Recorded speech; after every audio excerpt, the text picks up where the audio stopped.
It's car con carne.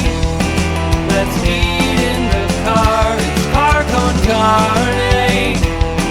And now here's the star of our show, James Van Alstyne. So imagine this.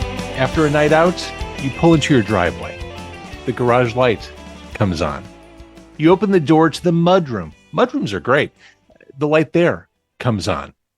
Walking into the house, the kitchen light comes on. Spotify comes alive with your favorite playlist or your favorite podcast. Maybe it's not loud enough, so one button from your phone or tablet cranks it up. Your home is in sync with you. That's what easy automation means. Experience seamless control over it all. Get a quote by visiting easy-automation.net or give my guy Dan a call. Dan can be reached directly at 630-730-3728. This right here is Car Con Carne. I'm James Van Alstyne, and this episode is being recorded virtually. I don't do it that often, but geography was an issue for this one. My guest is a founding member of the band Orleans. He is bass guitarist and singer Lance Hoppen. Orleans returns to the Chicago area, Des Plaines specifically, for a show at the Des Plaines Theater on July 27th. Lance Hoppen. So Lance, this is a really interesting time we're living in. As we're recording this, I'm recording this on July 5th. Tomorrow, I'm going to see Daryl Hall play live. And then at the end of the month, Orleans is back at the Des Plaines Theater, July 27th. What is old is still new. I mean, here you are. The first Orleans album came out 51 years ago. 70, that's right. OMG. I mean, you were a kid when you joined the band. I was literally, yeah. Do you remember at all what your ambitions were back in the day? Did they extend much more beyond a couple years? From here, extending? Or are you talking when we talk about the early part? The early days, like when you're a kid, Orleans was just kicking up. So I came from a musical family. My parents were players. They met on a gig, was that kind of thing. My mother was very gifted singer and piano player. My dad was a really good horn player. He started a business to raise a family. She kept playing gigs till she was 40, taught students till she was 60. And there were four of us, my eldest sister, and then Larry, my older brother, and Lane, my younger brother. And the three boys really took to it. I mean, Linda she dabbled, but Larry was prodigious. He would play whatever he picked up, he picked up. So keys, guitars. He was trained on a trumpet. And as was my younger brother, trained on trumpet and a keyboard player. But I was given a clarinet when I was fourth grade. I cried that night, but I played it for the next 8 years or whatever. That was my formal training. But I gravitated to bass, and I had to wait till Larry left the house, really, to not be intimidated. And there was some guitar in the closet, and I picked it up and I started plunking on the low E string and to McCartney lines, and then eventually figured some stuff out, got into my first band at 14. But my aspiration, I started playing when I was 12. I got into my first junior high school band at 14. My aspiration was not to be rich or famous. It was to be a working musician. That's what I wanted to be. It was very clear about that. And I would hopefully do it with my brother, Larry. And so lo and behold, fast forward, Orleans started as a trio, started as Larry, started with John Hall, actually, recruiting Wells Kelly from the band he was in with Larry, which broke that band up. That's an interesting story in and of itself. But so John and Wells and a couple of guys tried to make a band and couldn't, and then they recruited Larry. So the trio started in February of '72, and I went to see them as a high school senior a couple of times. They were awesome as a trio, awesome. They switched instruments at will, and it always sounded good no matter who was playing what. But they wanted to stabilize, expand, and so I graduated high school in June, and by October I was in Orleans. like that. And then we recorded our first album the next summer. So that was my aspiration, and it was manifested really early on. And then, of course, we climbed the ladder from there. Mission accomplished. You mentioned plunking along McCartney lines on the open E string. I mean, was that your childhood listening to the Beatles? Is that how you came up as a music fan? Well, we listened to everything, back then radio played everything. I mean, right. It was AM radio and all styles and, whatever was popular, but ran the gamut. So we were influenced by everything from the very white Paul Anka, Bobby Vinton stuff to the Beach Boys to the Byrds. And, as we went on, Motown was a big deal as influences, but we also had folk, Pete, Paul and Mary, sure, and classical from training. And then the Beatles came along, the English Invasion, right? And the Stones and Hermits and all those bands, right? But I was really a big Beatles fan. Who wasn't? And then when they hit Ed Sullivan, that was just a seminal night for so many of us in that generation. We saw that. It was like Katie barred the door. That's what I want to do, If they, So from that point forward, it was like, yeah, we can do this. And they still are my favorites of all time. And McCartney's bass playing is very unique in its melodic structures and such. He's not, he's not a slam funk, he's not a sure. jazzer. He's not but I just gravitated to that melodic. They were just great. What can I say?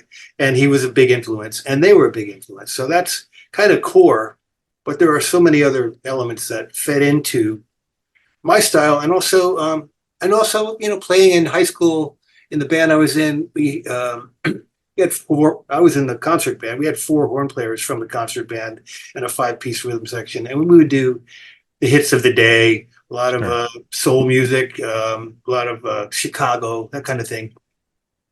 And I carried that all forward with me. And then Orleans, John was big into reggae before it was really big, and we were kind of one of the very first American bands playing Americanized reggae, along with R&B and funk and rock and roll, and then eventually Dance With Me, which was very atypical of the mainstream of what we did. But after having had Let There Be Music crack the door at radio, Dance With Me just walked right through. And then that tended to tell us what it is. It pigeonholed us for a bit, in that soft rock thing, as opposed to the harder edges of what we were doing, the funkier, more rock, bar band kind of stuff. So much of what you said I want to dive into. Yeah, there's just so much. I'm trying to encapsulate it for you. I remember, the first time I heard Orleans was in the back seat of my parents' car on AM radio. Mm-hmm. The first time I heard Dance With Me, and still the one. I don't think it can be overstated how important radio was to developing artists back in the day. Here you are in 2024, you're recording for a podcast. You've seen every possible shift in the music industry. You've weathered them all. Do you think for an artist starting today, it's easier or harder to gain a toehold on the world? Maybe both. I don't know. What we were able to do was hone our craft by playing, 4 or 5 nights a week, 3, 4, 5 nights a week, writing songs, testing them out, developing, and then and labels would let you develop a bit, like they would put if your first album didn't do so well, you could do a second album, and if that didn't do so, maybe do a third album, like that. Right now, but so we were able to develop into whoever we were going to become. Like when I said I joined in, and I was the bass player. That's what I did. I played bass. That allowed John and Larry, who were both guitar players, to start developing the double guitar thing. Mm-hmm. And our vocal style. We had 4 singers now. And so we were able to, do that and do it while we were working and making money. And then we got a record deal, and you get a manager, you go on tour, so all that. And you build a following, and radio is the means to do that. That's how you do it. That's how it was done. Today, it's all, you have a laptop in your home, in your bedroom, and you make a single, and you put it out on Spotify or whatever, and suddenly you're a hit or not. And there's no common. There's the thing about radio back in the day. Everybody listened to the same thing. Yeah. We all know basically the catalog, give or take, of the 60s or the 70s, even the 80s.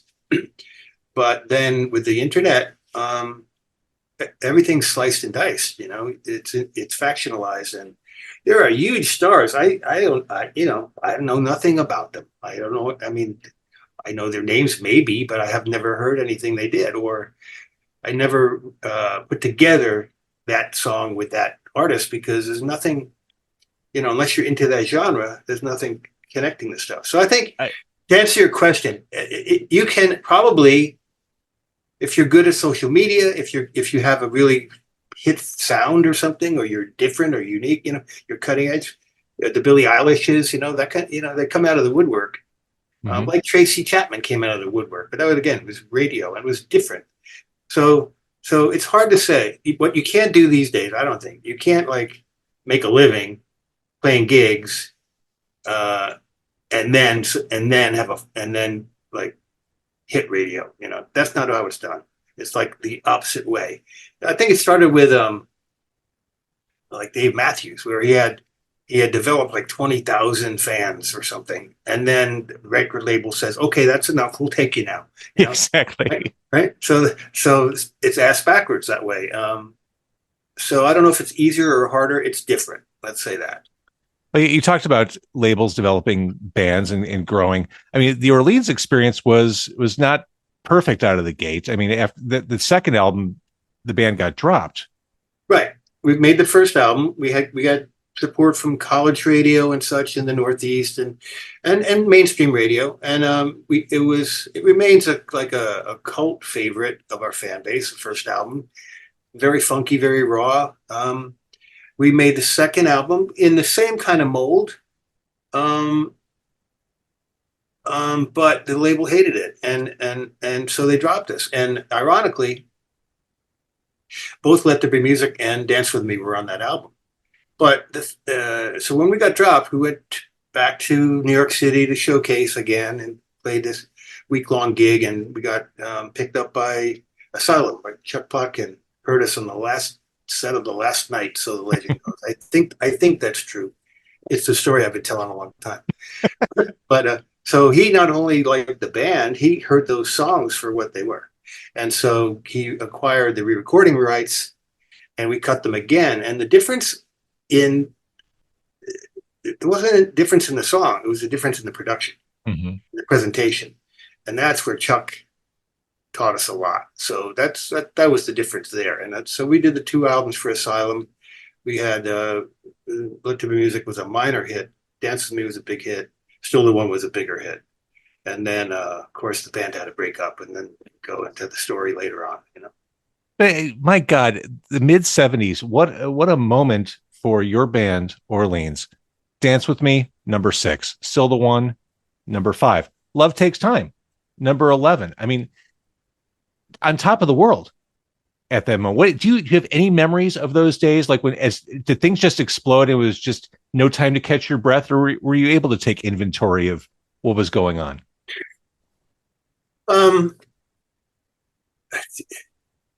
Generally speaking, I was the junior partner. I was the young kid. I was faking it. I thought it's like these guys haven't figured it out yet.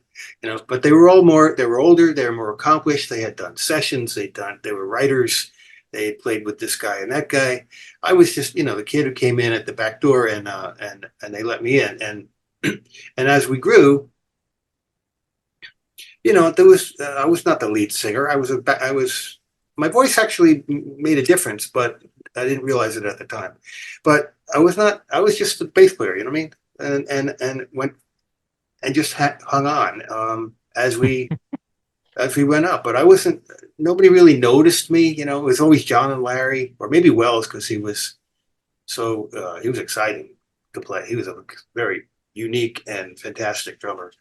And I just held it together, like quietly. And I never really, I was very shy, really shy. I was very stoned most of the time. And I went through those years that way. And even when we toured in '76 with Jackson Browne, still the one climbing the charts. Jackson, I loved Jackson. He was like one of my favorites. Did I have a conversation with the man the whole summer? No, not a single one. You know, so that's how I recall those days. I mean, and then later on, we played one of the bigger gigs was like Woodstock '94. We played Yeah. for 150,000 people, like, basically in our backyard. I mean, I've had these experiences from, crying when 5 people came and, we were like destitute to that, and it all, and everything in between. So, and the '70s were like, from '72 to '77 was all upswing. Yeah. And then John left the band, and then we were like, boom, down, like, boom, down and out. Then we had to rebuild and came back and had Love Takes Time as a hit, right? And that was the second coming. But then everything fell apart. The '80s were, you have to remember, '79, '80, there was an oil shortage, there was inflation, there was labels were cutting rosters and employees, and vinyl was being melted down to be reused because of the oil thing, and people were lining up for gas. I mean, that was the early '80s, and so it really hit us hard, and we took it on the chin and had to kind of rebuild. Like we actually, Larry and I actually quit. We quit in '84. We said we're done, and no sooner had we done that, that Wells passed away. He was on tour with Meatloaf. He passed away. He had a rock and roll death. It was really kind of tragic. But there was a memorial, and I couldn't go because I had a job. I was working, and Larry and John met on stage at the memorial after 7 years of not having played, or all this friction. Mm-hmm. And they said, "Wow, this is really good. We should probably do this." And then they got me involved, and we made some more demos, and then we picked up the ball and ran from there. So the big scoop out, to the bottom, and then slowly back up. And the '90s were okay, but and on through the story. What's amazing, really, is that here in year 52, that we're working at all, but that. And I'm the last guy standing. I mean, Larry passed in 2012, which was really, that's a whole nother thing we could talk about, but that was cataclysmic, catastrophic. And somehow we resurrected again, and John came back but he retired from the road in 22. So here I am, the kid who is now the elder. The elder, who's carrying on the tradition of the band, playing the band's music, and we're doing a really good job. But it's not the old band, and it doesn't have the benefit of the driving forces, which were basically John and Larry. So, and I make this analogy. I've seen the Doobies recently, right? So they got Pat, and they got Tom Johnston, and they got Michael McDonald, and they got a great band. But the rest of the guys don't really matter. It only matters that Pat and Tom and Michael are there. So they have the benefit of that, right? But if you take them out and just have the band and plug in some other guys, it's not the same thing, right? It's not inherently the same as it was then. So I struggle with that part of it, where I'm the link to the past, but also driving present and hopefully some future. So it's kind of like it's a privilege, but it's a big responsibility. And again, Des Plaines Theater on July 27th. It's interesting the way music is cyclical in terms of styles finding favor with audiences off and on through the years. I think, I'm holding this book right here for those who are just listening. It's the Yacht Rock book, which you are interviewed for.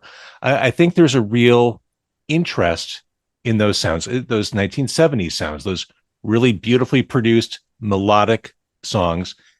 When I think about Orleans, you were making music that was very different from rock and roll at the time. You weren't Ted Nugent, you weren't AC/DC.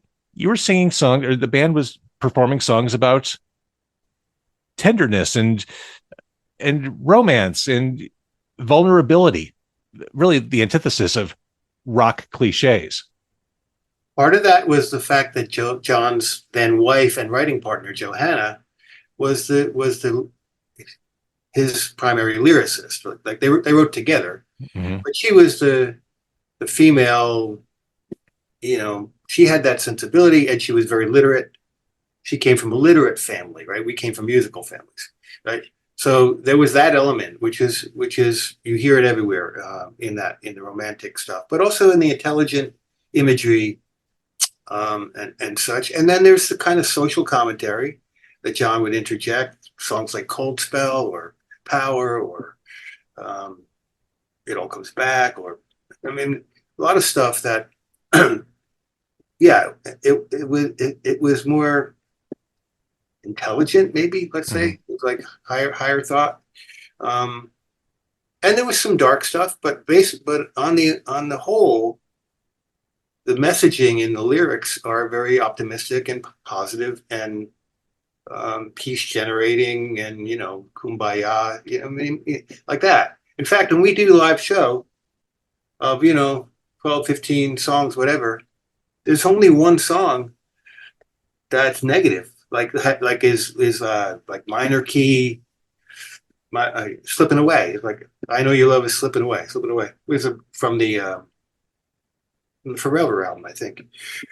So in every song being up, positive, blah blah blah, and then there's this one kind of gritty thing, and then it's all fluffy again. So I'm aware of that, and but it's all part of the whole, basically. Mm-hmm. Thinking about this book again, you're quoted talking about fashion, saying that in general, been there, done that, wouldn't want to do it again as far as the looks of the 70s. Let's talk about the album cover for Waking and Dreaming. The basic theme of the cover is, who's ready for the hot tub? Let's go. Well, the story of that is the label sent us over to Norman Seeff, very famous rock photographer. Sent us to the studio, no concept of what to shoot, just shooting portrait, whatever. We were like doing, and he said, "You guys are so stiff. Take these shirts off. Let's see what happens." It's like models are walking around. There's wine. It's like it's all this LA thing, right? And that's what happened. And then so we took our shirts off, and then you got those shots. And you have to understand, it's the title of the album is Waking and Dreaming. So there were shots with all our eyes open, and there were shots with all our eyes closed. And what they did, it was pre-Photoshop. It's called airbrushing. So they took John's head and flipped and inverted it so that 4 eyes open, 1 John's closed, and vice versa. So Waking, Dreaming, 2-sided cover, right? That was the whole of the idea. But all people know is they look at that, they go, "What the hell?" And there was somebody on the internet made the 100 worst album covers of all time. Oh no! And we were among that group. But I'll tell you what, we were not anywhere near as bad as most of those unbelievably horrific covers. But we also were the cover of the hard cover book of that. We were on the cover of the hard copy of the 100 worst album covers of all time. And just to finish the thought, at the same time, Pablo Cruz had an album cover where they were all actually naked and kneeling and such, not exposing anything, but nobody ever says anything about that. What's up with that? Well, it's because their biggest hit was on a different album. I don't know what and I know those guys, and that's fine. It's just like it's a double standard thing. But anyway, we get a lot of chuckles out of that and conversations, and it's like all press is good press, right? For sure. Since I mentioned yacht rock, to me it feels like it could be a pejorative term, or just reductive. It doesn't really accurately, like George Benson existing in the same space as the Doobies, as Orleans, seems like a very big umbrella. Yeah, it's a little wide. I mean, So you could say the Michael McDonald Doobie stuff is yacht rock. Hall and Oates is yacht rock. I mean, that's kind of the center of it, I think, right? And then you get other like and Player, who incidentally Peter Beckett's on this show with us. mhm, Right? That fits the thing, and I guess to a degree we do as well, you know. But and it's not a bad thing to be included in that. It's just it's just a thing that somebody wanted to make a branding, like a yeah, trade, like a thing, right? And so, speaking of Brandy, right? That's a song that falls into that category it's as well, right? So I don't mind it. They used to call it soft rock or right. MOR, middle of the road, which is a little bit different. We on that score when we had "Dance with Me" as a hit, we toured with Melissa Manchester. That was MOR. Barry Sure, Manilow was MOR, right? And Dance with Me kind of put us in MOR for a while. Still the One brought us back more toward, pop rock. Um, so it's just, categories, categories, categories. And now even today, everything is even more sliced and diced than it for was back sure. then. Right? What does it feel like to play Still the One in the present day and watch the crowd react to it? I feel like it has such a deep connection with people. Like people are able to forget all the BS of their lives when they hear that song. It's just it to your point earlier. It's a positive song. Yeah. And it's a nostalgia thing with the boomers for sure, Sure. because they're remembering, oh, I remember when I was blah blah blah blah blah blah. Or I've been married for 40 years, that's our song, or the Right. moon, or to a lesser degree, I kissed my first girl that danced with me, whatever. So there's that element of it. And yeah, in the course of a show, people know we're going to play Still the One at the end. And when we do, if they've been sitting, they're up. Yep. So it's that kind of thing, and they just connect to it and through it to the band. People, even to this day, they know those songs a lot more than they know who did them. We were Mhm. not we were not branded well like the Eagles, you know what I mean? Or that didn't happen. It wasn't the marketing machinery didn't put that stuff together. We were too short at any one label Mhm. that anybody could put it together. So you say Orleans, and they go what? And I go Still the One. Oh yeah, got it. So that's still the story of my life. So you mentioned Larry a couple times. He passed 12 years ago.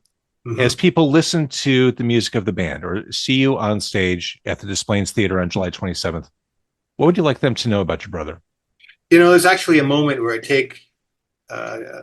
take I take a minute to go there because as important as John Hall was to the creation of the band and its a lot of the material and a lot of it, John quit the band 5 times. 5 times. Larry never missed a gig. Larry was there at every part of it. I ducked out for a couple of years to come to Nashville and had to like straddle the fence, but he was the singer of the hits. He was guitar player, keyboard player, melodica player, bass player. He wrote "Love Takes Time." He wrote "Spring Fever." He wrote a bunch of other. He was the backbone, really, the unsung. People said John Hall, John Hall, John Hall, and I get that, and I have every respect for John and his accomplishments and his guitar playing and his singing, phrasing, and such. But Larry had that voice, and that made all the difference. What happened was we didn't know. John Johanna wrote the hits. Larry sang them. Mhm. And then Larry wrote and sang "Love Takes Time," which was a lesser than the other two, but that was the magic combination. So when he died tragically in 2012, boy, wow, what do I say about that? John had been out of the band because he'd been in Congress those years. Right. The last song I wrote with Larry and Sonny Lemaire of Exile, actually, three of us. It's called "No More Than You Can Handle." It's a song about perseverance in the face of adversity. It's about faith and hanging in there, and all will be okay. Well, that was the last song we wrote in 2010, and then 2 years later, he took his own life. So the irony does not, that doesn't escape me.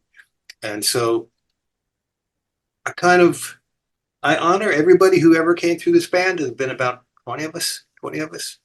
You count them all who came and went. But Larry was key and irreplaceable, you know. So we do our best to fill the gap, fill the hole he left. And I think we do a good job. I mean, you'll hear at the show. Tom Lane, my guitar player, my tenor singer, sounds great. He's great singer. And he brought in his buddy Tony Hooper. He's the newest guy in the band when Fly Amaro had to quit last year. Tony's a great player, great player. So this band really kills it. But it's not me, Larry, John, Wells. It's not that. It's like I said, over the years, guys have come and gone. The band has morphed, version, and to where we get to today. So it's an evolution of things, and Larry is sorely missed, as is John. But really, Larry's the one who you know, if you had to have, you know, he was a guy who could go, like if some other band, like he was in this organization where there was a bunch of hit singers and one backing band. And he could go and he could be Orleans because he had that voice. He could represent, right? None of us can do that. Right. Right. And now, ironically, that's what I did. I have a whole nother career of being music director on multi-act shows where with singers of other bands come and represent and we back them. So it's inverted. I do want to mention though, again, that on this Displain show, it's Orleans, but it's also Peter Beckett from Player, and we'll be playing those hits, Baby Come Back, a couple other things he does. Walter Egan, Magnet and Steel. So we've done this before, and so they will be integrated, their material, in the course of our 90 or whatever 2-hour show at Displains. I love it. What a great night, and it's a Saturday night too. I mean, come on. And we're doing it the night before too in Fort Wayne, so we will have it under our belt. It'll be maybe better. Yeah, you'll have the Midwest sewn up. Yeah, over the course of a weekend. We should know it by then. Yeah, I would imagine. So, okay, again, the 27th at the Displains Theater. It is Orleans. It is Walter Egan. It is Peter Beckett, the voice of Player. What a night of music! The fact that we're here talking about Orleans in 2024 is nothing short of awesome.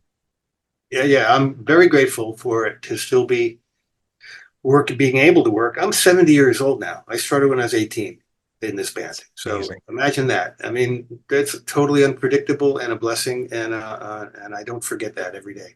And for people who are just listening and perhaps not watching the video, when you say that, it looks like you've reversed the aging process because you do not look like a 70-year-old man.